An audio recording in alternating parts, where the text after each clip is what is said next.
이제 신약성경 사도행전 21장 37절부터 22장 21절을 읽으려고 합니다. 또 마침 본문이 사도 바울이 자신에 대하여서 이야기하고 변호하는 장면인데, 제가 마침 지난주에 미얀마를 다녀왔으니 우리가 바울의 말을 통하여 저 선교에 대한 이야기도 듣고 우리의 선교는 어떠해야 될지 한번 생각하는 시간을 갖도록 하겠습니다. 자, 신약성경 사도행전 21장 37절부터 22장 21절을 새번역 본문으로 읽은 다음에 그 내용을 같이 생각하겠습니다. 바울이 병영 안으로 끌려 들어갈 즈음에 그는 천부장에게 한 말씀 드려도 됩니까? 하고 물었다. 천부장이 당신은 그리스 말을 할 줄 아오. 그러면 당신은 얼마 전에 폭동을 일으키고 4,000명의 자객을 이끌고 광야로 나간 그 이집트 사람이 아니요? 하고 반문하였다. 바울이 대답하였다. 나는 길리기아의 다소 출신의 유대 사람으로 그 유명한 도시의 시민입니다. 저 사람들에게 내가 한마디 말을 하게 허락해 주십시오. 천부장이 허락하니 바울은 층계위에 서서 무리에게 손을 흔들어 조용하게 하였다. 잠잠해지자 바울은 히브리 말로 연설을 하였다. 동포 여러분, 내가 이제 여러분에게 드리는 해명을 잘 들어주시기 바랍니다. 군중들은 바울이 히브리 말로 연설하는 것을 듣고 더욱더 조용해졌다. 바울은 말을 이었다. 나는 유대 사람입니다. 나는 길리기아의 다소에서 태어나서 이 도시 예루살렘에서 자랐고 가말리엘 선생의 문하에서 우리 조상의 율법의 엄격한 방식을 따라 교육을 받았습니다. 그래서 나는 오늘날 여러분 모두가 그러하신 것과 같이 하나님께 열성적인 사람이었습니다. 나는 이 도를 따르는 사람들을 박해하여 죽이기까지 하였고 남자든 여자든 가리지 않고 묶어서 감옥에 넣었습니다. 내 말이 사실임을 대제사장과 모든 장로가 증언하실 것입니다. 나는 그들에게서 다마스쿠스에 있는 동포들에게 보내는 공문을 받아서 다마스쿠스로 길을 떠났습니다.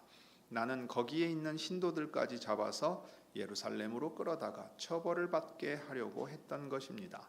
가다가 정오 때쯤에 다마스쿠스 가까이에 이르렀는데 갑자기 하늘로부터 큰 빛이 나를 둘러 비추었습니다.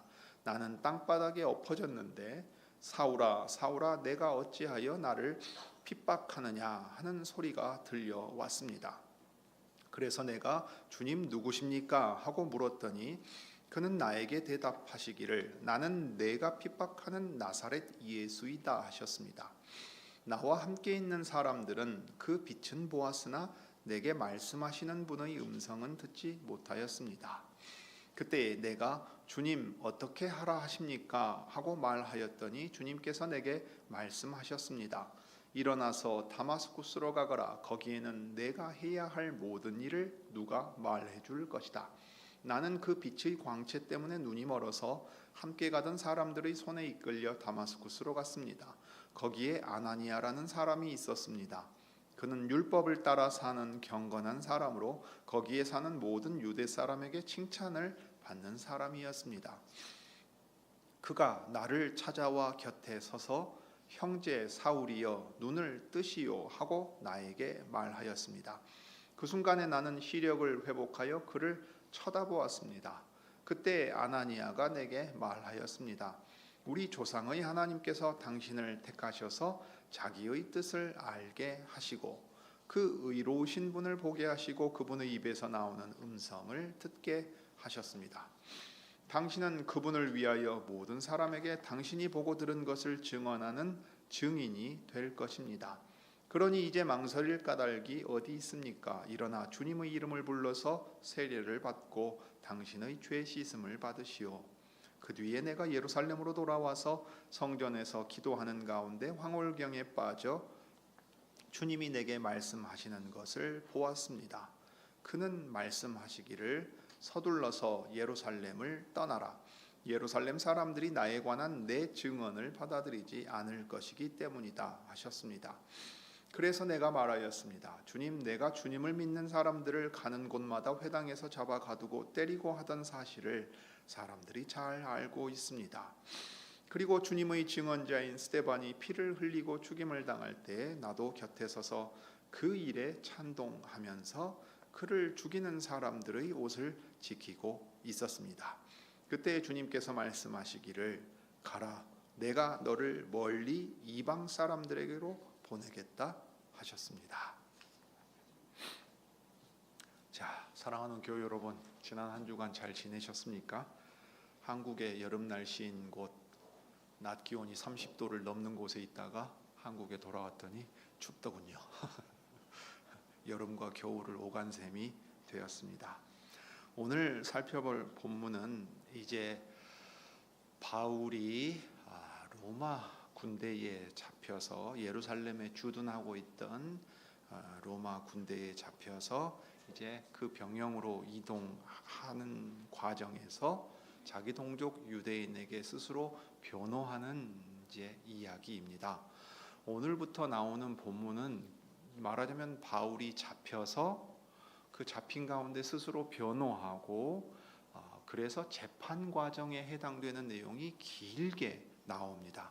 그런 과정 가운데 바울이 변호하면서 자기 자신에 대한 이야기를 거듭하게 되는데 오늘 나오는 이야기가 바로 그 이야기입니다. 사실 우리는 바울이 어떤 사람인지 이전에 어느 정도 보아서 알고 있습니다. 왜냐하면 방금 낭독한 사도행전 8장에도 이 사울이라는 히브리식 이름이 나왔고 그 다음에 9장 이하에 가면 이 사울이 다마스쿠스로 가는 도중에 이제 부활하신 예수께서 그에게 나타나셔서 아나니아를 통해 눈을 뜨게 하시고 사울을 주님의 종으로 쓰시는 이야기가 지금까지 길게 기록되어 있으니까 우리는 그 내용을 알고 있습니다. 그런데 오늘 본문에 특이하고 차이가 나는 점은 뭐냐면 그때는 누가가 3인칭으로 관찰하는 사람으로서 기록해둔 내용이라면 오늘은 바울 자신이 자기의 이야기를 이제 법정에서 변호하는 것처럼 변호하며 이야기하고 있다는데 차이가 있습니다. 먼저 이제 앞에 상황을 잠깐 21장 이제 끝부분만 잠깐 본 다음에 그 다음에 이제 내용을 크게 두 개로 나눠서 보려고 합니다. 하나는 이제 바울이 자신에 대해서 말하는, 그러니까 바울 자신이 말하는 바울은 어떤 사람이었는가 하는 것이고, 그럴 때 이제 두 번째로 볼 수 있는 것처럼 주 예수께서 바울을 택하셔서 보내신 우리가 오늘날 잘 아는 아주 대표적인 의미의 해외 선교사라고 할 수 있는 사람일 것입니다.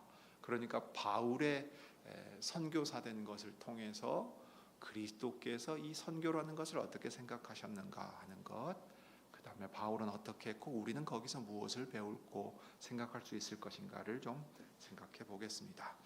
자, 21장 마지막 부분은 이제 병영 안으로 끌려 들어가는 겁니다. 왜냐하면 밖에 있을 수 없기 때문에 그랬죠. 계단으로 올라가는 상황이었을 것인데 천부장에게 로마 주둔군의 이제 지휘관에게 바울이 아주 정중하게 말을 합니다. 이제 말을 할 때 로마 주둔군이었으니까 어떤 언어를 썼냐면 그리스어를 썼습니다. 여러분 지금 한글로 기록되어 있으니까 그냥 단일한 언어로 됐을 거라고 생각하지 마시고 상황을 좀 보셔야 됩니다. 히브리 사람들이 있어요. 이 히브리 사람들은 당시 쓰던 이제 아람어가 있는 겁니다. 그 사람들의 말은 이제 주로 그 말이에요. 그런데 이 로마 군대는 그리스어를 쓸 줄 아는 사람인 거지요. 그러니까 바울이 이 로마 주둔군 지휘관에게 그리스어로 말합니다. 이 사실이 뭘 보여줍니까? 조금 이따 나오는 것처럼 바울이 그리스어를 아주 잘 사용합니다. 여러분 그냥 생존 그리스어가 아니에요. 정중하게 요청하는 그리스어를 써서 제가 한 말씀 여쭤도 되겠습니까? 뭐 이런 식으로 지금 아주 정중하게 말한단 말이에요. 그래서 그 지휘관이 깜짝 놀라요. 아니 당신이 그리스어를 이렇게 예의 바르게 사용할 줄 안단 말이요 라고 이제 묻는 거예요. 의아했어요. 그러고서 나서는 이제 무슨 생각을 했냐면 이 당대에 어떤 일이 있었는가 하면 기록된 바에 의하면 수만 명이었다고도 해요.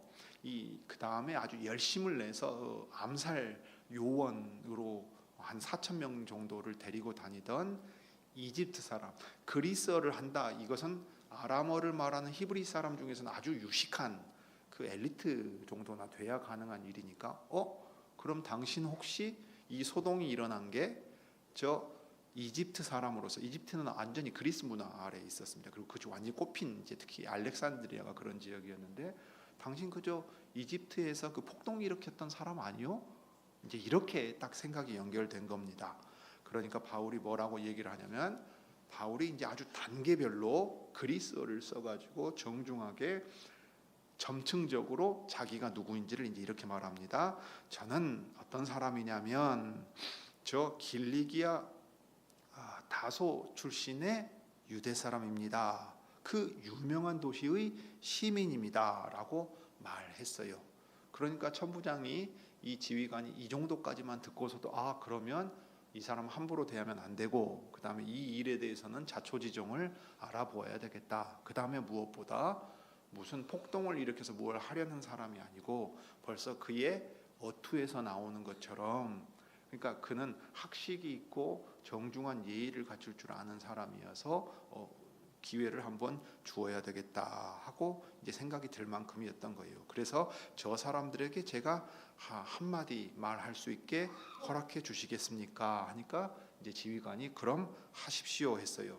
그래서 이제 층계로 올라가다가 층계에 서 있으니까 밑에 이제 와글와글 거리고 저놈 죽여야 된다고 막 흥분 상태 아니겠어요? 군사들은 이제 들쳐서 갈 정도로 막고 있는 상황이었던 겁니다. 자, 그 혼란스러운 와중 가운데에서 바울이 층계에 서서 무리에게 손을 흔들어서 조용하게 하게 합니다. 일단 손을 흔드니까 사람들이 저는 왜 저러나 했겠죠. 그러면서 딱 지켜본 겁니다. 주목하게 되었습니다. 그래서 이제 손을 흔드니까 뭐 할 말이 있나 보다 하고서 이제 사람들이 왜 저러나 하고 이제 지켜보는 상황이 돼서 잠잠해지자 바울이 히브리 말로 연설했다고 했습니다. 아마 히브리 말은 당시 쓰던 이제 아람어, 히브리 방언인 아람어를 썼다는 말이에요. 그러니까 바울은 지금 그리스어도 아주 유창하게 쓸 수 있고 당연히 자기가 자기 나라 민족의 언어인 히브리 방언 아람어로 의사소통을 할 수 있을 만큼 충분히 되어 있었습니다. 그 다음에 저 길리기아의 다소는 대학 도시입니다. 대학 도시. 그러니까 로마의 그 지배 아래에 있으면서도 헬라 문화권에 익숙하고 언어와 문화에 익숙했어요. 그 다음에 그 학문적인 동향을 잘 알 수 있는 도시에서 태어나서 나중에 가면 나오는 얘기처럼 이제 예루살렘에서 자라고 율법의 교육을 받고 랍비 바리새파 교육을 받습니다. 자, 이건 좀 더 나중에 보도록 하고, 자, 이런 상황 가운데서 이제 동포 여러분 이렇게 부르는데 이제 이건 이제 번역으로 치면 부형, 아버지요 형제된 여러분 이렇게 말하는 거예요. 생각해 보세요. 여러분 어떤 사람이 영어로 말하다가 제가 여기 딱 올라왔어요. 여기 올라와가지고 갑자기 우리말로 하는 거예요. 우리말로 아버지 형님들 제 말 좀 들어보십시오 하면 어떤 생각이 들겠어요? 저거 우리말 하네? 그렇게 딱 생각이 드는 거 아니겠어요? 그렇게 함으로써 한 민족, 한 언어를 쓰는 한 민족이라 하는 것을 딱 이제 생각이 들게 만든 다음에 이제 자기 자신에 대하여 변호하려고 하는 내용이 이제 쭉 나오는 겁니다. 자, 그럴 때 바울이 자기 자신이 누구인가를 아주 분명히 말하는 대목이 이제 22장 5절까지가 먼저 나와요. 그럴 때 그가 제일 먼저 자기의 정체성으로 무엇을 말하고 있습니까? 여러분, 저는 유대 사람입니다. 지금 바울이 왜 이 소란스러운 와중에 휘말리게 되었지요? 모세의 율법을 폐하고 그 다음에 성전을 더럽히는데 아예 이방인을 성전으로 데리고 들어왔기 때문에 그래요. 그러면 유대 사람으로서는 해서는 안 될 일을 했기 때문에 지금 이런 일을 겪었어요. 그런데 이제 바울이 무슨 얘기를 제일 먼저 하냐면 유대 사람들의 언어로 이렇게 말해요. 저는 유대인입니다, 여러분. 저는 유대인입니다. 그러면서 저는 길리기아 다소에서 태어났고 이 도시 예루살렘에서 자랐습니다. 저는 혈통으로 유대인이요 예루살렘에서 교육을 받고 이 예루살렘이 어떤 곳인지를 잘 압니다. 예루살렘의 중심에 성전이 있고 성전이 어떤 곳인지도 잘 압니다. 제가 그걸 모르겠습니까, 여러분? 그러면서 가말리엘 선생의 문화에서 우리 조상의 조상 율법의 엄격한 방식을 따라 교육을 받았다 했어요. 가말리엘은 이 당대로 치면 최고의 이 랍비 중에 한 명입니다. 네, 최고의 랍비 중에 한 명이에요. 그러니까 아마도 학자들이 연구한 바에 따르면 바울 선생의 누님이 예루살렘에 살고 있었고 어렸을 때 온 가족이 예루살렘으로 옮겨왔을 가능성이 상당히 큽니다. 그리고 나중에 이제 나오는데 날 때부터 로마 시민권이 있었던 사람이에요. 신분으로서도 아주 상당히 지위가 있는 상황이었다고요. 그러니까 길리기아 다소에 태어날 때 로마의 시민권을 받을 수 있는 상황이었고 시민권을 가진 채로 유대인의 혈통과 정체성을 인식한 채 예루살렘으로 옵니다. 왜 예루살렘으로 왔겠는가 하면 여기 랍비 교육을 시키기 위해서였을 수도 있어요.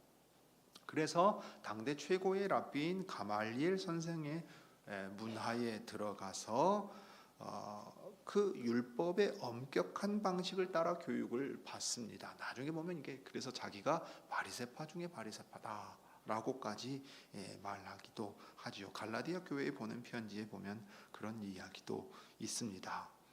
그래서 자신이 어떤 사람이냐 하면 오늘날 여러분 모두가 그러하신 것과 같이 하나님께 열성적인 사람이었습니다 라고 했어요. 바울이 아주 신중하게 말하죠. 여러분 보통 이 정도 했으면 그 다음에는 뭐라고 표현할 법합니까? 그러므로 여러분 저도 이 율법을 잘 알고 누구 못지않게 이 율법에 열심인 사람입니다 라고 말할 법하잖아요. 그렇게 말하지 않습니다. 하나님께 대하여 열심인 사람입니다 했어요. 그들이 가지고 있는 율법에 대한 열심의 근원에 하나님께 대한 열심이 있다는 사실 자체는 긍정적으로 인정해 주는 겁니다. 여러분 근본적으로 선한 동기에서 그러하시는 줄 압니다. 저 또한 하나님께 대한 열심을 가진 사람으로서 이 율법을 교육받는 데 있어서 가장 뛰어난 교육을 받았고 혈통과 정체성을 잊어버린 적이 없습니다. 어느 정도로 하나님께 대하여 열심이었느냐 하면 여러분들이 지금 저 아시아 지역에 있어서나 온 지역에 흩어져서 전파되는 이 나사렛 예수를 따르는 사람들이 전파하는 이 도가 모세의 율법을 폐하고 성전을 더럽히는 신성모독적인 것이라고 말씀하십니다. 저도 그렇게 생각했습니다. 그래서 이 도를 따르는 사람들을 박해하여 죽이고 남녀 가리지 않고 감옥에 가두었습니다. 제 말이 사실임은 역사상 기록에 남아있을 것입니다 하는 거예요. 왜냐하면 지금 대제사장은 바울 당대 대제사장이 아니니까요. 벌써 시간이 얼마나 흘렀을까요? 20년 넘게 흘렀겠지요. 20년 넘게 흘렀을 겁니다. 그러니까 적어도 그게 공적으로 공문서를 발행해 준 것이니까 기록으로라도 확인할 수 있을 역사적인 사실인데 제가 대제사장과 모든 장로들이 증언할 수 있을 만큼 그 공문을 받아서 다마스쿠스까지 가서 이 예수 따르는 사람들을 다 잡아서 죽이려고 했습니다. 예루살렘으로 끌어다가 처벌받게 하려고 했을 만큼 저는 열심을 내던 사람이었습니다 라고 말하고 있습니다. 그러니까 하나님을 향한 열심, 특별히 그것이 율법을 향한 열심으로 드러났고 이 율법을 향한 열심이 나사렛 예수를 따르던 사람들을 핍박하던 형태로 여러분과 똑같이 나타났다. 그러니 여러분의 심정을 충분히 이해할 수 있다 하고 지금 바울이 이야기합니다. 그러면서 이제 그런데 자신에게 일어난 어떤 놀라운 일 한 가지를 여기 이제 증언합니다. 6절부터입니다. 가다가 정오 때쯤에 다마스쿠스 가까이에 이르렀는데 하늘로부터 큰 빛이 이르렀고 자기에게 소리가 났다 그랬습니다. 사울아 사울아 내가 어찌하여 나를 핍박하느냐 하고 소리가 들려왔지요. 자, 하늘에서 큰 빛이 비추고 음성이 들렸다. 그러면 이건 유대인들에게 무엇을 뜻하는 것입니까? 하늘에서 하나님께서 자기 영광을 드러내셔서 그 자리에 오시고 자기에게 지금 말씀하고 계신다는 얘기입니다. 이것은 이제 한 특정한 사람에게 나타나기도 하지만 우리 예수님 오시기 직전에 사가랴에게 있었던 것처럼 성전 안에서 일어나는 일이기도 했습니다. 자, 그래서 하나님께서 친히 이곳에 오셔서 자기의 영광을 빛 가운데 나타내시고 음성으로 말씀하신다면 이건 부인할 수 없는 사실이에요. 영광의 하나님께서 나에게 지금 말씀하고 계신다는 거예요. 그래서 사울이 뭐라고 말하냐면 주님 누구십니까? 주님 누구십니까? 하고 물어요. 그래서 나에게 대답하기를 나는 내가 핍박하는 나사렛 예수다 하셨습니다. 이제 사울이 왜 주님 누구십니까? 라고 물었겠습니까? 영광의 하나님이신데 그 영광의 하나님이 뭐라 그러시냐면 어찌하여 나를 핍박하느냐 했어요. 이해할 수 없는 질문이잖아요. 영광의 하나님, 조상들의 하나님을 열심으로 섬겨서 어느 정도였다고요? 저 다마스커스에 있는 예수 믿는 자들을 예루살렘으로 잡아오려고 가던 그럴 정도의 열심인데 영광의 하나님이 자기에게 뭐라고 말씀하시냐면 왜 나를 핍박하느냐라고 물어요. 그러니 사울의 입장에서는 주님 하나님이신데 누구십니까? 하나님 왜 그렇게 말씀하십니까? 라고 묻지 않을 수 없었어요. 그러니까 이렇게 말씀하시는 거예요. 나는 내가 핍박하는 나사렛 예수이다. 여러분, 그러면 바울의 입장에서 이 말이 무엇을 뜻하는 것이 됩니까? 우리 조상들의 하나님, 저 영광의 하나님이 빛 가운데 나타나서 음성으로 말씀하시는데 그분이 나사렛 예수라고 하신다.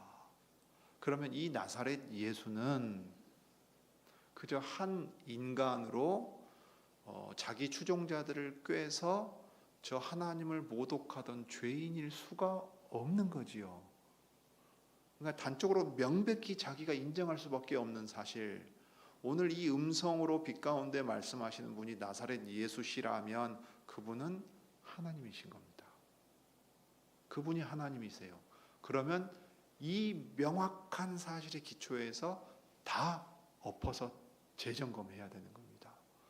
그분이 하나님이시고, 그러니까 나사렛 예수가 말한 대로 그분이 하나님의 아드님이시고 그래서 하나님이시라면 그가 주장했고 그의 제자들이 전했던 모든 내용이 사실인 거예요. 하나님의 아드님이 사람이 되셔서 죽으시고 부활하셨고 그의 제자들을 통하여 지금 자기의 일을 하고 계시는데 그것을 율법에 대한 열심과 하나님에 대한 열심으로 핍박한다면 결국 하나님의 일을 대적하는 것이 된다 하는 것을 지금 이 만남과 이 말씀을 통해서 바울에게 가르쳐 주시는 겁니다. 그래서 이게 이제 11절까지 나오는데 그때 이제 바울이 이렇게 말할 수밖에 없죠. 주님, 그러면 제가 어떻게 해야 하겠습니까? 하나님의 아드님이시요 하나님이신 당신을 제가 핍박함으로써 하나님께 반역하는 무시무시한 죄를 저질렀습니다. 그런데 저에게 이렇게 나타나셔서 제가 얼마나 흉악한 죄인인지 깨닫게 하셨다면 저에게 나타나셔서 말씀하시려는 것이 있지 않겠습니까? 이런 거예요. 사울아 사울아 하고 이름을 부르면 구약식으로 치면 이렇게 대답해요. 제가 여기 있습니다. 보십시오. 제가 여기 있습니다 해요. 이게 이제 그 응답해서 순종하는 자세입니다. 바울은 이제 그런 모양새를 즉각 띄는 거예요. 왜냐하면 나사렛 예수 이분이 하나님이시라는 사실을 부인할 수 없기 때문에 이 사실의 기초에서 그렇다면 주님, 제가 무엇을 어떻게 해야 하겠습니까? 라고 이제 묻는 겁니다. 그때 사울에게 나타난 주님이 이렇게 말씀하시죠. 일어나서 다마스커스로 가라. 거기에는 내가 해야 할 모든 일을 누가 알려줄 것이다. 자, 너를 불러서 내가 시키려는 것이 있다. 이제 그 일을 행하게 하기 위해 이렇게 특별한 방식으로 너에게 영광 가운데 나타나 친히 음성으로 이야기하였다. 그러니 너는 이것을 기억하고 다마스쿠스로 가서 아나니아라고 하는 사람이 너에게 와서 일러주는 일을 마음에 두고 그대로 행하거라 하는 거예요. 자, 여기까지가 이제 바울 자신이 들려주는 바울의 이야기입니다.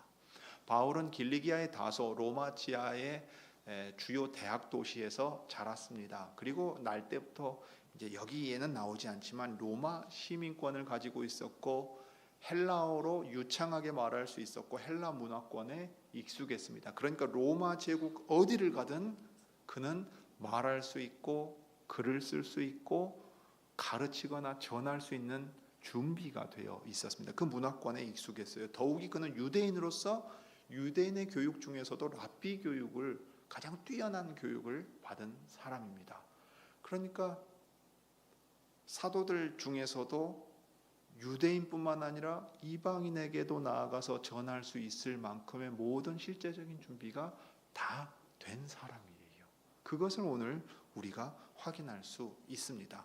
그런데 글을 쓰시기 위하여 큰 장애가 되는 것이 뭐냐면 바울로 대표되는 유대인들의 열심, 곧 율법과 하나님을 향한 성전에 대한 열심이 오히려 나사렛 예수를 핍박하는 데 이르게 된단 말입니다.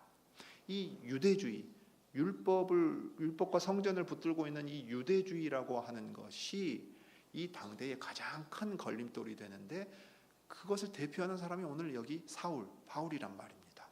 그러니 바울이 부활하신 나사렛 예수님을 만남으로써 거기서 꺾이는 거예요. 예수님이 하나님의 아드님이시다 하는 것을 인정하는 것에서부터 시작해서 하나님의 아드님이신 예수님이 전하신 것, 그 다음에 그의 제자들이 전하는 것이 모두 참되다 하는 것을 받아들이게 됩니다. 거기에 기초해서 우리가 율법과 성전을 어떻게 이해해야 하는가 하는 데까지 이르게 되는 거죠. 바울은 말하자면 유대주의에 붙잡혀서 이 예수님을 거부하고 있는 유대인들을 대표하는 인물입니다. 바로 그런 그를 사로잡아서 그 사람들에게 먼저 보내시는 거죠. 사실 바로 바울이야말로 누구보다 여기 성전에서 와글와글 거리면서 바울을 당장이라도 진짜 돌로 쳐 죽이려고 했던 사람들의 심정을 너무 잘 알고 있는 사람이에요. 이전에 자기가 그렇게 했단 말이에요. 그러니까 그것을 너무도 잘 알고 있는 사람이기 때문에 유대인을 향해서든 이방인, 특별히 헬라어를 쓰고 헬라 문화권에 익숙한 로마 치하의 사람들에게 나아가는데 바울만큼 준비된 사람은 없었다고 해도 과언이 아닙니다. 그래서 실제로 사도행전은 9장 이후에 가면 베드로가 등장하기는 하지만 주요 사도들보다 여기 사울, 자, 그리스어식으로 이 파울로스라고 부르는 이 바울의 사역으로 말미암아 어떻게 이방인들에게 복음이 전파되는가가 이 사도행전의 중반부 이후에 거의 대부분의 내용이라고 해도 과언이 아닌 것입니다. 자, 그러면 이제 주 예수께서 당신의 증인을 보내서 오늘날 우리가 선교라고 부르는 것을 어떻게 행하게 하시는가를 우리가 볼 수 있습니다. 여러분은 선교를 보통 무엇이라고 생각하십니까? 우리는 흔히 선교 그러면 해외에 나가서 복음을 전하는 어떤 행동, 이렇게 생각하기 쉽습니다. 그러니까 국내에서 하는 것은 전도고 해외는 선교고, 교회들이 보통 부서도 그렇게 많이 하잖아요. 국내 전도, 해외 선교. 또는 조금 더 생각이 가면 국내 선교, 해외 선교. 아니면 우리 교회처럼, 여러분 연말에 공동회의 할 때 잘 보셨습니까? 우리 교회의 항목은 제일 중요한 항목이 뭘로 편성되어 있던가요? 선교비로 편성되어 있지요. 그때 선교비는 우리의 통상적인 생각과 달리 목사의 생활비나 여러 가지 것 다 들어있죠. 거기도 선교 1항목이거든요. 선교 2항목도 있어요. 그럼 이게 왜 선교냐 하면 그리스도께서 당신의 증인을 보내서 말씀으로 자기 교회를 세워가시는 일이기 때문에 우리는 그 재정을 계획하고 집행하는 데 있어서도 선교로서 거기에 이제 반영해 놓은 상황입니다. 자, 그런데 우리는 이제 일반적으로는 선교 그러면 우리가 알지 못하는 먼 해외에 가서 막 전도하는 일처럼 생각하기가 쉬워요. 그러나 오늘 정말로 신약 시대, 사도 시대의 대표적인 선교사 중에 한 사람이었던 바울의 모습을 통해 선교에 대해서 조금 더 생각해 볼 수 있겠습니다. 자, 이제 다마스쿠스로 가라고 했어요. 누가 이제 너에게 알려줄 거라고 했어요. 그러면 그 알려준다는 일이 뭐냐면 바울에게 그리스도께서 맡겨서 하라고 하시는 일이 되겠지요. 이제 그 일을 우리가 사실 사도행전 앞부분에서 이미 보았는데 이제 바울의 입을 통해서 증언의 형태로 듣고 있는 겁니다. 자, 그래서 이제 너무 강렬한 빛을 쬐으니까 눈을 뜰 수가 없잖아요. 그 상태로 손에 이끌려서 다마스쿠스로 갔어요. 거기 갔더니 아나니아라고 하는 경건한 사람이 찾아와가지고 형제 사울이여 눈을 뜨시오 하면서 그때 아나니아를 통해 이제 주 예수께서 사울의 눈을 뜨게 만드시죠. 이건 정말로 문자 그대로 눈을 뜬 거지만 동시에 상징적인 의미에서도 그는 눈을 뜬 겁니다. 율법주의에 가려서 주 예수께서 그 영광의 빛을 비추시기 전까지는 그 영광을 보지 못하다가 이제 참된 것을 보게 되고 하나님의 영광을 보게 되고 바른 것이 무엇인지 깨닫게 되었습니다. 그래서 시력조차도 회복되었다고 얘기를 합니다. 그러면서 아나니아가 바울에게 이렇게 말합니다. 사실 바울에게 직접 들려주면 바울 혼자만 듣고 다른 사람은 알지 못해요. 그러면 무슨 문제가 생깁니까? 나중에 바울이 얘기하는 것처럼 바울이 동족 예수 믿는 사람들을 핍박하던 사람이었는데 지 혼자 어디 가가지고 거꾸러졌다가 지 혼자 예수님 음성 들었다고 저 난리를 피운다. 누가 믿어주겠어요? 안 믿어줄 것 아닙니까? 그러니까 아나니아라는 사람을 쓰시고 다른 모든 사람들이 여기 사울에게 영광의 주님이 나타나셔서 그를 사도로, 그를 선지자로, 그를 자신의 선교사로 부르셨다는 것을 확인시켜 주셔야만 돼요. 그래서 이 과정을 거치게 하십니다. 그래서 아나니아가 이렇게 말합니다. 우리 조상의 하나님께서 당신을 택하셔서 자기 뜻을 알게 하시고 그 의로우신 분을 보게 하시고 그 입에 나오는 음성을 듣게 하셨습니다 했어요. 바울을 이전에 이미 택하셔서 이 모든 과정을 지켜보고 계시다가 지금 이때 당신을 부르셔서 당신에게 맡기시려고 하는 뜻이 있다는 얘기입니다. 그러면 이제 이 맡기시려고 하는 일이 무엇냐 하면 그분을 위하여 모든 사람에게 당신이 보고 들은 것을 증언하는 증인이 되십시오 했어요. 여러분 사도행전에서는 증인이 되는 문제에 대해서 제일 1장부터 얘기를 합니다. 근데 그때 대상은 사도들이 우선입니다. 12사도를 중심으로 놓고 말한다고요. 예루살렘과 온 유대와 사마리아와 땅 끝에 이르기까지 너희가 내 증인이 될 것이다 했어요. 이것을 위하여 아버지께서 약속하신 것을 기다려라. 성령이 너희에게 임하시면 너희가 권능을 받고 내 증인이 될 것이다. 내가 너희를 보내서 증인으로 쓰겠다 하는데 또 한 사람의 증인을 12사도에 추가시켜서 부르고 계시는 겁니다. 그러니까 당신이 바로 예수께서 택하시고 부르신 다음 보내셔서 예수님을 증거하게 하시는 증인으로 쓰시기 위해서 나타나셨고 말씀하고 계십니다 했어요. 여러분 선교라는 의미는 사실 아주 단순합니다. 보내시는 거예요. 보내시는 겁니다. 누가 누구를 왜 보내시느냐를 생각한다면 요한복음 20장에서부터 우리가 알 수 있는 건데요. 부활하신 예수께서 사도들을 만나서 이렇게 말씀하세요. 아버지께서 나를 보낸 것 같이 나도 너희를 보내노라. 보낸다는 게 그냥 선교입니다. 보내는 게 선교인데 누가 보내느냐 하면 부활하신 예수께서 당신의 사도들을 보내세요. 보내시면서 숨을 내쉬십니다. 성령을 받으라 하십니다. 예수께서 이 생명의 영을 그들에게 불어 넣으셔서 권능을 주십니다. 그런 다음에 예루살렘과 온 유대와 사마리아와 땅끝에 이르도록 예수께서 보내십니다. 그러니까 선교는 그리스도께서 그를 택하시고 권능을 주시고 보내신다는 확증이 있어야 합니다. 내가 미얀마 한번 방문해서 왔더니 그 사람들을 향한 마음이 끓어오른다. 그러니까 나는 나가겠다. 물론 그럴 수도 있겠지만 이 일은 기본적으로 사도들에게 맡기시고 사도를 통해 교회에 맡기시고 또한 주께서 부르시고 보내신다는 확증을 확인해서 교회가 행하게 하신 일임을 우리가 기억할 필요가 있습니다. 그래서 오늘 그 대표적인 예를 우리가 바울에게서 보는 겁니다.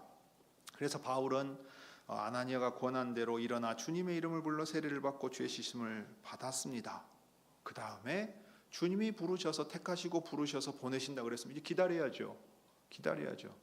여러분 앞부분에 보면 바울이 다소로 돌아가기도 했어요. 바울이 주님이 이렇게 영광 가운데 부르셨다고 해서 바로 막 다 보낸 게 아닙니다. 최소 10년 이상의 기다림과 준비가 있었습니다. 그러니까 종은 자기 마음대로 우리 주인이 이렇게 하면 좋아하겠지 하고 일 벌리고 다니지 않아요. 여러분 이제 우리 교우들 중에 관리자 직급 되셨을 분들이 많으니까 새로 회사 입사해가지고 제일 좀 뭐랄까 어이없게 웃음 나오는 직원이 어떤 사람입니까? 할 줄 아는 게 하나도 없는데 열심인 사람이죠. 막 들어와서는 아무것도 안 하고 배워야 되거든요. 그런데 자기 혼자 자기식으로 열심을 내서 다니면 뭐가 돼요?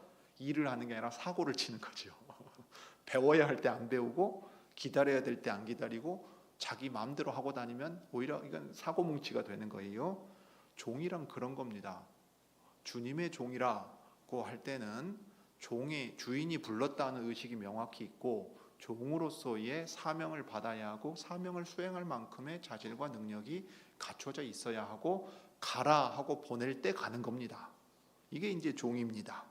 선교라는 것도 그러하지요. 바울도 그러한 시간들을 준비하면서 갔습니다. 그런데 바울은 먼저 예루살렘에서도 복음을 증거했지만 사람들이 예루살렘에서 너의 증언을 받아들이지 않을 것이기 때문에 이방인에게로 가거라 하고 말씀하셨다고 얘기해요.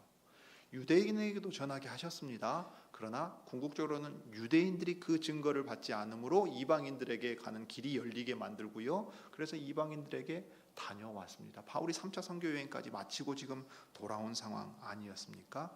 그래서 주님은 가라 하고 보내십니다. 여러분 선교는 이겁니다. 주님이 가라 하고 하실 때 보내는 거예요. 그래서 준비된 사람이 가는 거예요. 준비도 안 돼 있는데 영어도 못하는 사람이 미국에 와서 뭘 하겠어요? 여러분 일본에 간다 그럴 때 일본 말도 못하는 사람이 뭘 하겠어요? 그러지 않겠습니까? 제가 미얀마에 다녀왔어요. 영어라도 해야 돼요. 뭐 버마어는 그는 뭐 할 수도 없는 거지만 그걸 못한다면 최소한 영어라도 해야 가서 말이라도 통할 거 아닙니까? 그래야 이야기도 듣고 무엇을 행해야 될지 알 거 아니에요? 그러니 그 문화도 익숙하게 알아야 하고 그 다음에 그 사람들에게 효과적으로 다가가서 일할 수 있을 준비가 돼야 하는 겁니다. 그래서 오늘 바울을 보면 참 선교라는 것이 그리스도께서 주체가 되시는 겁니다. 주인인 그분이 택하시고 부르셔서 준비시키신 다음에 그를 불러서 보내십니다. 그것을 위해서는 그리스도께서 친히 성령의 능력을 주셔서 자기가 가진 자질뿐만 아니라 무엇보다 복음을 전하게 하시는 이 일에 열매를 거둘 수 있도록 그 능력으로 함께 하십니다. 그러니까 선교라는 게 재정만 후원하면 되는 게 아니에요. 예를 들어 우리가 미얀마에 선교한다 그러면 로바 목사님, 라이로 땅아 목사가 있다 치면 그 목사가 말씀의 사역자로서 그 열매가 있는가도 살펴서 이것이 복음 사역에 기초해서 행하는 일들이라는 확신이 우리에게 있어야 합니다. 그럴 때 그 필요한 것들이 효과 있게 사용된다는 말이에요. 많은 교회들이 필리핀이든 다른 어떤 태국이든 교회들의 재정 후원을 합니다. 예배당을 지어요. 그런데 놀랍게도 복음 사역의 열매 자체는 흔히 잘 나타나지 않는 경우들이 많아요. 그러니까 소위 선교지의 교회들이나 목사들조차도 소위 이제 잘 산다고 경제적으로 발전했다고 하는 한국에서 재정적인 후원만을 기대하는 경우도 많아요. 여러분 재정 후원할 수 있겠죠. 돈을 쓸 수도 있겠죠. 그러나 그것이 심한 경우 복음 사역과 전혀 상관없이 오히려 정반대로 복음 사역에 장애가 될 수도 있습니다. 그러니까 우리의 선교는 결국 하나님의 말씀을 받아서 주님의 종으로 그 말씀을 뿌리고 그 말씀이 열매 맺기 위해서 애쓰는 그 종이 있는가, 그를 통해서 그를 도움으로써 그곳에 그리스도의 교회가 서게 하는 형태로 선교가 진행됩니다. 우리가 우리 교회 사람을 보내서 하는 상황은 아니죠. 할 수도 없단 말입니다. 그러니까 복음 안에서 말씀 사역자가 가는 이유가 있어요. 그냥 재정적인 형편을 살피거나 교회 상황을 살피는 게 아니라 그가 어떻게 말씀 사역에 힘쓰고 있고 어려운 점은 없는가, 또 우리가 말씀 사역으로 도울 것은 없는가, 그런 형태로 지금 보고 있다는 겁니다. 선교란 우선적으로 기본적으로 교회의 선교입니다. 여러분 바울이 지금 뛰어난 자질을 갖추고 배경을 준비된 상태에서 큰 체험을 가지고서 혼자 나간 게 아니에요. 바울을 누가 받아서 어떻게 선교사로 파송했는가를 사도행전 내용을 다시 떠올려 보십시오. 이 선교는 교회에 맡기신 일이고 교회를 통하여 교회와 함께하는 사역인 게 사도행전에서 잘 드러납니다. 13장에 이 얘기가 있었죠. 안디옥 교회의 이 바나바를 통해서 사울이 안디옥 교회에, 시리아 안디옥 교회에 갑니다. 그리고 그 둘의 사역을 통해서 열매를 맺지요. 그래서 안디옥에서부터 그리스도의 사람들, 그리스도인이라 불렸다는 얘기가 나옵니다. 그 다음에 그 안디옥 교회에 선지자도 있고 많은 은사를 주신 사람들이 있어서 그들이 금식하며 기도할 때 뭐라고 성령께서 말씀하십니까? 너희는 나를 위하여 바나바와 사울을 따로 세워라. 내가 그들에게 맡기려 하는 일이 있다. 사울 개인을 부르시는 일이 있었을 뿐만 아니라 사울과 바나바를 보내서 쓰시기 위해 교회에 주시는 말씀이 있었어요. 그래서 그들은 금식하고 기도한 뒤에 어떻게 했습니까? 두 사람에게 안수를 하여 떠나 보냈습니다. 바울이 부활하신 예수님이 나한테 이렇게 말씀하셨다. 그러니까 나는 간다. 자기 혼자 행동하는 게 아니에요. 시리아 안디옥 교회에 속해서 안디옥 교회의 사명을 받는 거예요. 그 개인의 사명을 교회가 확인해 가지고 이것은 이 개인을, 이 사람을 통해서 우리가 하는 일이다 하는 의식을 가지고서 했다는 얘기입니다. 그래서 바나바와 사울은 성령이 가라고 보내셨기 때문에 갔어요. 이게 선교입니다. 성령이 가라고 하시니까, 그리스도께서 보내시니까 가는 거예요. 그 점에서 동일한 증언이 나와 있는 겁니다. 말씀을 전한 뒤에 그 다음에 어떻게 했습니까? 선교 여행을 마치고 배를 타고 안디옥으로 향하여 갔습니다. 이 안디옥은 그들이 선교 활동을 하라고 하나님의 은혜에 몸을 내맡기고 나선 곳이었고 이제 그들은 그 일을 다 이루었다 했어요. 교회가 선교할 사람을 파송해서 그 일에 필요한 재정과 사람들을 후원해 줍니다. 그들은 선교 활동을 함으로써 복음 사역을 하고 그 보낸 교회로 돌아가서 어떻게 하지요? 보고합니다. 자, 그래서 그들이 그 일을 다 이루어서 교회 회중을 불러 모으고서 하나님께서 자기들과 함께 행하신 모든 일을 보고했다 그랬어요. 1차 선교여행, 2차, 3차 선교여행 다 마찬가지입니다. 바울은 그냥 한 개인으로 움직이는 게 아니었습니다. 그를 부르신 주님이 어떻게 행해야 될지 이끌어 가실 때 교회에 속하게 하시고, 시리아 안디옥 교회가 이방인 교회를 대표해서 이방인의 사도로서 바울과 바나바를 보내고, 나중에는 바울과 디모데를 보내서 그들이 복음을 뿌린 곳에 교회들이 서게 됐고, 이 교회들이 서게 돼서 그 믿음의 열매로 연보한 것, 구제금을 거두어 가지고 예루살렘에 올라온 게 우리가 읽은 바로 그 내용입니다.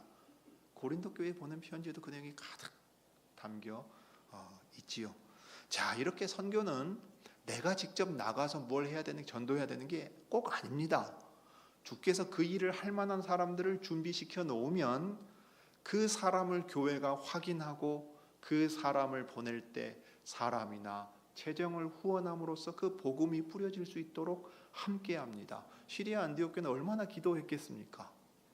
그들이 편지로나 사람을 통해서 알려오는 소식에 얼마나 감사하기도 하고 걱정하기도 했겠습니까? 어찌 되었건 바울과 그 일행을 통하여 주님의 말씀이 은혜 안에 저 뿌리를 내어 주님의 교회가 저 아시아에 서고 마케도니아에 서고 아가야에 서기를 바랬던 거예요. 그리고 그렇게 주님이 쓰셨던 바울은 어디까지 마음을 쓰고 있었습니까? 여러분 나중에 보면 이제 사도행전에 나와요. 앞에도 한번 언급됐습니다마는 내가 로마에도 가야 하리라 했잖아요. 근데 그거 주님이 주신 말씀이었단 말이에요. 네가 로마에도 가야 한다 했어요. 그 다음에 유대인과 이방인 권력자들 앞에서 나를 증거할 거다 하는 것을 기억하고 있었어요. 그러니까 그 어려움에도 굴하지 않고 그는 떳떳이 자기를 변호하고 자기가 해야 될 일을 행하면서 앞으로 어떤 결과가 기다리든지 심지어 죽음이 나를 기다린다고 할지라도 나는 간다고 쭉 가는 겁니다. 이게 이제 직접 보내서 선교하는 선교사의 역할이고, 선교사를 보낸 교회는 시리아 안디옥 교회처럼, 또 그 복음을 받은 교회들은 이 선교사를 통해서 주님의 뜻이 또 자신들의 헌신을 통해 사용될 수 있도록 하고 있는 모습을 우리가 지금 사도행전에서 보고 있습니다. 여러분, 그러므로 우리 교회 말씀 사역자를 보내서 특별히 미얀마에서 저 복음 사역의 열매가 있게 하신 것은 정말로 귀한 일입니다. 그냥 현지 교회와 연결돼서 재정 후원만 해가지고는 이게 효과적으로 잘 안 됩니다. 그런데 그 현지 이 말씀 사역자를 우리가 연결이 되고, 특별히 이 사람은 한국에 왔다가 교육도 받고 돌아간 사람이에요. 그 사람이 건실하게 교회를 통해 열매로 그 복음 사역의 증거를 드러내었고 지금도 신실하게 하고 있다면, 그의 사역이 신실하게 더 펼쳐져 갈 수 있도록 돕는 일은 참으로 우리가 할 수 있는 선교일 거예요. 사실 그 이상도 못합니다. 그 이상도 못하고 이것도 우리에게 버거울 수도 있지만, 우리가 할 수 있는 일이라면 지금까지 해온 것처럼 열심히 주님의 뜻이 거기서도 이루어지기를 우리가 같이 기도하면서 그 말씀 사역자를 통해 주님이 열매, 그 교회로 열매 맺게 해주시기를 함께 수고하며 나아갈 수 있으리라 생각됩니다. 그러므로 여러분은 지금까지 주님의 인도하심 아래 이 선교를 잘 감당해 오셨습니다. 주께서 복 주셔서 앞으로도 이 일들을 잘 감당할 수 있는 힘을 주시고, 무엇보다 우리와 연결되어 있는 저 선교지들의 교회를 주님이 복 주시기를 빕니다. 같이 기도하시죠.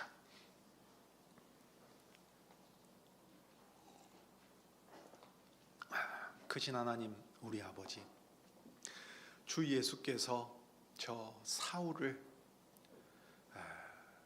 예수님과 예수 믿는 이들을 핍박하던 저 바울을 불러서 주님 앞에 엎드려지게 하시고, 그가 지금까지 가지고 있던 모든 것들을 주님이 쓰셔서 유대인뿐만 아니라 이방인에게로 향하게 하사 주님의 교회들이 서게 하신 놀라운 역사를 저희가 사도행전에서 보고 있습니다. 과연 모든 역사가들이 말하듯이 저 사도 바울이 마케도니아 지역으로 건너감으로써 오늘날 서반구가 복음을 듣게 되었고, 저곳이 도리어 근래의 역사에서 중심이 되었다 할 정도로까지 된 것을 보게 됩니다. 주님, 이 선교는 그저 개인의 열심으로 자기 뜻을 행하고자 나아가는 것이 아니라 부활하신 주님께서 주님의 교회를 세우기 위해 말씀을 뿌리시는 일인 것을 저희가 봅니다. 그 일을 행할 사람을 준비시키시고 택하셔서 부르십니다. 또 그를 보내실 때까지 인내하게 하시고, 그를 보내실 때에는 그 복음 사역의 열매가 있게 하시며, 이 복음 사역이 교회가 함께 교회를 통하여 행하는 일이 되게 하셨습니다. 그러므로 사도 바울 시대의 선교에 있어서나 우리 시대의 선교에 있어서 여전히 그리스도께서 주인으로서 택하시고 부르시고 명하시고 함께하게 하심을 고백합니다. 주님, 우리 교회의 선교에 있어서도 이 뜻을 잘 분별하여서 주님의 복음이 그 뿌려지는 곳에서마다 정착하고 뿌리 내려 자라고 열매 맺는 복을 내려 주옵소서. 주님, 지금까지 이 교회가 이 일을 위해 기쁘게 헌신한 것을 주님 받아 써 주셨으니 앞으로도 이 일을 잘 감당할 수 있는 힘도 허락해 주시기를 구합니다. 주 예수님의 이름으로 기도드립니다.